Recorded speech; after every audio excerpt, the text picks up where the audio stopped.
अन्यथा उनकी प्रसन्नता प्राप्त नहीं होती। इस प्रकार सिद्धि के प्रतिबंधक कीलकों के द्वारा महादेव जी ने इस स्रोत को कीलित कर रखा, जो पूर्वोक्त रीति से निष्कीलन करके सती स्रोत का प्रतिदिन स्पष्ट उच्चारण पूर्वक पाठ करता मनुष्य सिद्ध हो जाता, वही देवी का पार्षद होता है और वही गंधर्व भी होता है। सर्वत्र विचरते रहने पर भी संसार में उसे कहीं भय नहीं होता, मृत्यु के वश में नहीं पड़ता, तेरे आज्ञा के अंतर मोक्ष प्राप्त करता है। अतः कीलन को जानकर उसका परिहार करके ही सप्तशती का पाठ आरंभ करे। इसलिए जो ऐसा नहीं करते उनका नाश होता है। इसलिए कीलक और निष्कीलन का ज्ञान प्राप्त करने पर यह स्रोत निर्दोष होता है और विद्वान पुरुष इस निर्दोष स्रोत का ही पाठ आरंभ करते हैं।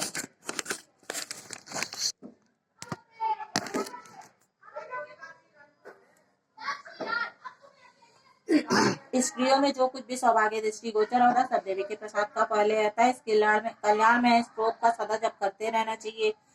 स्त्री स्त्रोत का मन स्वर से पाठ करने पर स्वल्प फल की प्राप्ति होती है, उच्च स्वर से पाठ करने पर पूर्ण फल की सिद्धि होती है। तो उच्च स्वर से इसका पाठ आरंभ करना चाहिए जिसके प्रसाद से ऐश्वर्य, सौभाग्य, आरोग्य, संपत्ति, शत्रुनाश और रणमोक्ष की भी सिद्धि होती है। और कल्याण में जगदम्बा की स्तुति मनुष्य क्यों नहीं करते। द्वितीय अध्याय देवताओं के तेज से देवी का प्रादुर्भाव और महिषासुर की सेना का वध।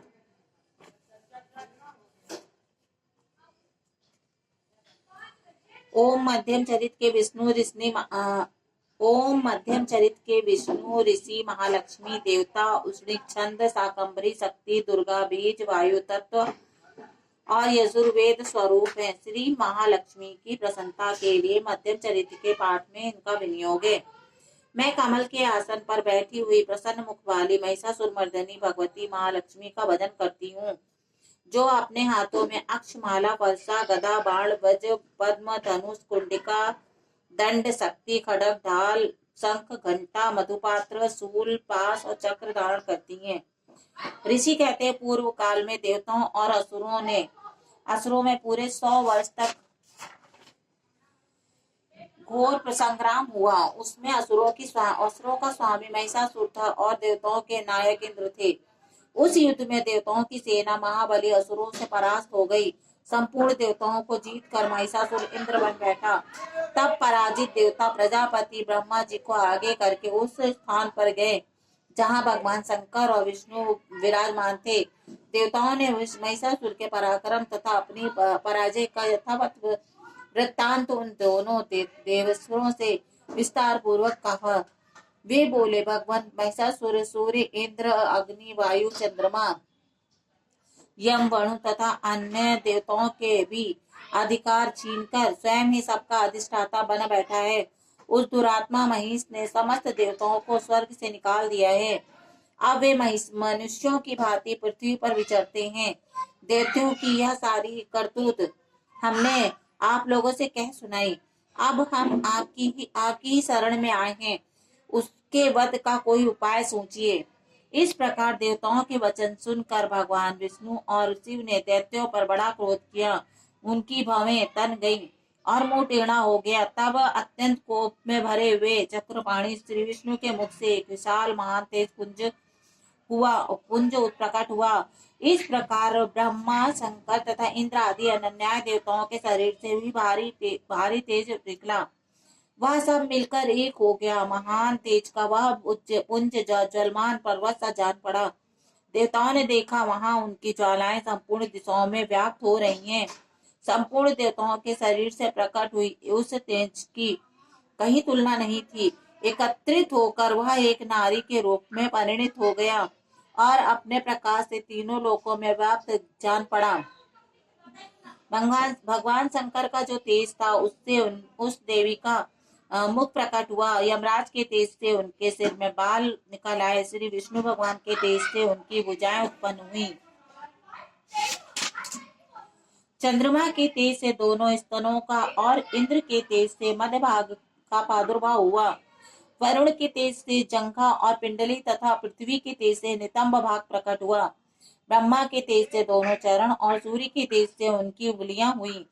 वसुओं के तेज से हाथों की अंगुलियां और कुबेर के तेज से नासिका प्रकट हुई। उस देवी के दांत प्रजापति के तेज से और तीनों नेत्र अग्नि के तेज से प्रकट हुए। उनकी भवें संध्या के और कान वायु के तेज से उत्पन्न हुए। इसी प्रकार अनन्याय देवताओं के तेज से भी उन कल्याणमयी देवी का आविर्भाव हुआ। तदंतर समस्त देवताओं के तेज पुंज से प्रकट हुई देवी को देखकर महिषासुर के सताए हुए देवता बहुत प्रसन्न हुए। पिनाकधारी भगवान शंकर ने अपने सूल से एक सूल निकाल के उन्हें दिया। फिर भगवान विष्णु ने अपने चक्र से चक्र उत्पन्न करके भगवती को अर्पण किया। वरुण ने भी शंख भेंट किया, अग्नि ने उन्हें शक्ति दी और वायु ने धनुष तथा बाण दिए। बाण से भरे हुए 2 तरकस प्रदान किए। सहस्त्र नेत्रों वाले देवराज इंद्र ने अपने वज्र से वज्र उत्पन्न करके दिया। ऐरावत हाथी से उतार कर एक घंटा भी प्रदान किया। यमराज ने काल दंड से दंड, वरुण ने पास, प्रजापति ने स्फटिकी कांच की माला तथा ब्रह्मा जी ने कमंडलू भेंट किया। सूर्य ने देवी के समस्त रोमकूपों में अपनी किरणों का तेज भर दिया। काल ने उन्हें चमकती हुई ढाल और तलवार दी। क्षीर समुद्र ने उज्ज्वल हार तथा कभी जीर्ण न होने वाली 2 दिव्य वस्त्र भेंट किए। साथ ही उन्होंने दिव्य चूड़ामणि तथा 2 कुंडल, कड़े, उज्ज्वल अर्धचंद्र तथा सब बाहियों के लिए कयूर, दोनों चरणों के लिए नूपुर, निर्मल नूपुर, गले की सुंदर हंसली और सब अंगुलियों में पहनने के लिए रत्नों की बनी अंगूठियां भी दी। विश्वकर्मा ने उन्हें अत्यंत निर्मल वर्षा भेंट किया। साथ ही अनेक प्रकार के अस्त्र और अभेद कवच दिए। इनकी सिवा मस्तक सर्वोच्च स्थल धारण करने के लिए कभी न कुम्हलाने वाली कमलों की मालाएं दी। जल्दी ने उन्हें सुंदर कमल का फूल भेंट किया। हिमालय ने सवारी के लिए चिन्ह तथा भांति भांति के रत्न समर्पित किए। धनाध्यक्ष कुबेर ने मधु से भरा पान पात्र दिया तथा संपूर्ण नागों के राजा शेष ने, जो इस पृथ्वी को धारण करते हैं, उन्हें बहुमूल्य मणियों से विभूषित नागा हार भेंट किया। इस प्रकार अन्य देवताओं ने भी आभूषण और अस्त्र शस्त्र देकर देवी का सम्मान किया। तत्पश्चात उन्होंने बारंबार अट्टहास पूर्वक उच्च स्वर से गर्जना की। उनके भयंकर नाद से संपूर्ण आकाश गूंज उठा। देवी का वह अत्यंत उच्च स्वर से किया हुआ सिन्हनाद कहीं समा न सका। आकाश उनके सामने लघु प्रतीत होने लगा।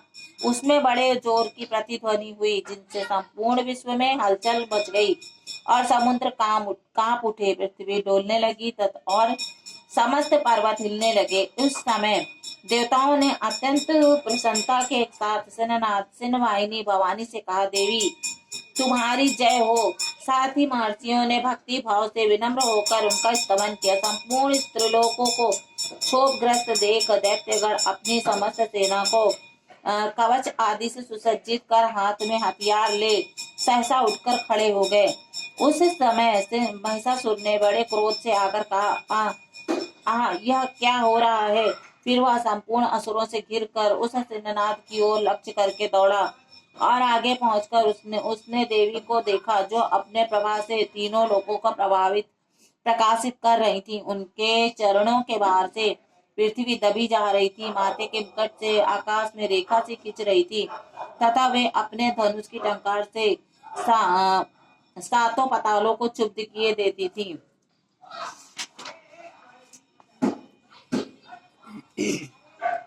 देवी अपने हजारों भुजाओं से संपूर्ण दिशाओं को आच्छादित करके खड़ी थी।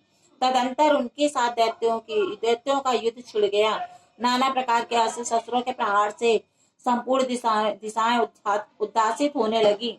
चिचिर नामक महान असुर महिषासुर का सेना नायक था। वह देवी के साथ युद्ध करने लगा। अन्य दैत्यों की चतुर्मुड़ी सेना तथा साथ लेकर चामर भी लड़ने लगा। 60,000 रथियों के साथ आकर उदग्र नामक महादैत्य लोहा किया।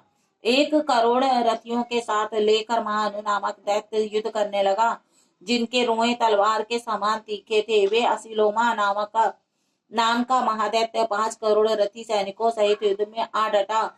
60 लाख रथियों से घिरा हुआ भास्कर नामक दैत्य भी युद्ध भूमि में लड़ने के लिए गया।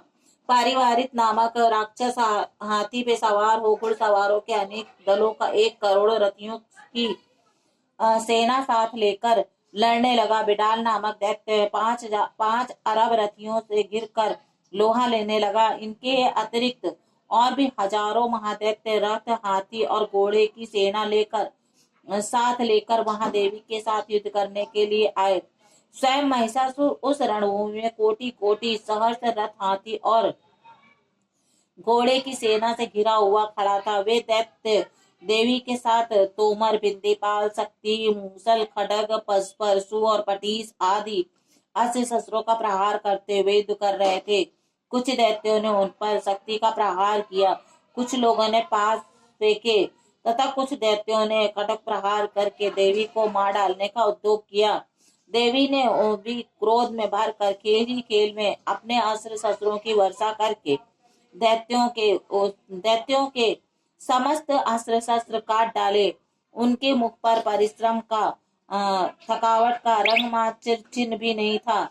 देवता और ऋषि उनकी स्तुति कर रहे थे और वे भगवती परमेश्वरी दैत्यों के शरीरों पर अस्त्र शस्त्रों की वर्षा करती रही। देवी का अपहरण चिन्ह भी क्रोध में भरकर गर्दन के बालों को हिलाता हुआ असुरों की सेना में इस प्रकार विचरने लगा, मानो वनों में दावानल फैल रहा हो।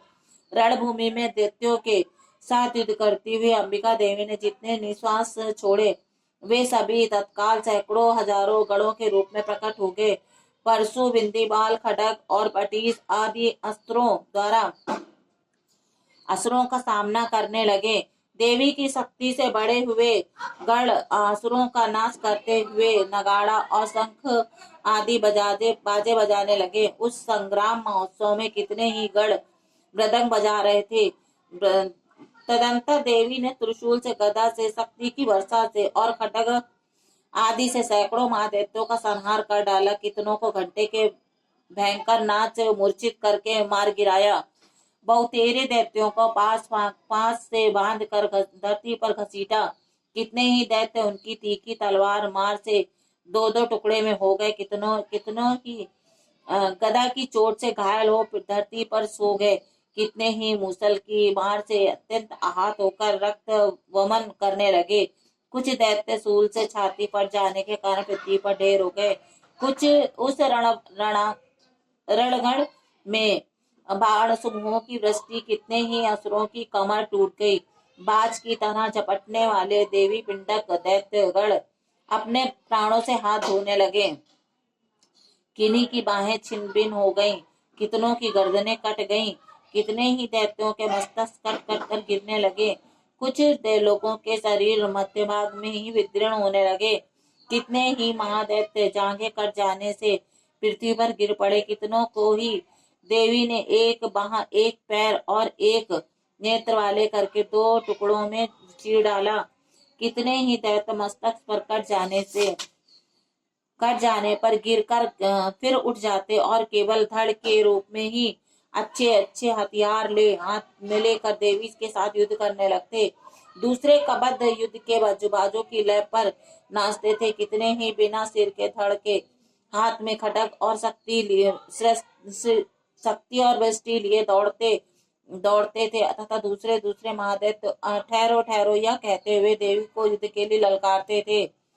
जहां पर घोर संग्राम हुआ वहां की धरती देवी के गिराए हुए रथ, हाथी, घोड़े और असुरों की लाशों से ऐसी पट गई कि वहां चलना फिरना असंभव हो गया। दैत्यों की सेना में हाथी, घोड़े और असुरों की सेना में शरीरों से इतनी अधिक मात्रा से रक्तपात हुआ कि थोड़ी देर में वहां खून की बड़ी बड़ी नदियां बहने लगी। जगदम्बिका ने असुरों की विशाल सेना को क्षण भर में नष्ट कर दिया। ठीक उसी तरह जैसे तर्ण और काट के भारी ढेर को आग कुछ ही क्षण में भस्म कर देती है और वह सिंह भी गर्दन के बालों को हिला हिलाकर जोर जोर से गर्जना करता हुआ दैत्यों के शरीरों से मानो उनके प्राण चुने लेता था। वहां देवी के गणों ने भी उन महादैत्यों के साथ ऐसा युद्ध किया जिससे आकाश में खड़े हुए देवता गण उन पर बहुत संतुष्ट हुए और फूल बरसाने लगे। इस प्रकार श्री मार्कंडेय पुराण में मनवंतर की कथा के अंतर्गत महादेवी महात्म्य में महिषासुर नामक दूसरा अध्याय पूरा हुआ। क्या है, पढ़ भी नहीं पा रही हूँ सही से, गलत चीज है।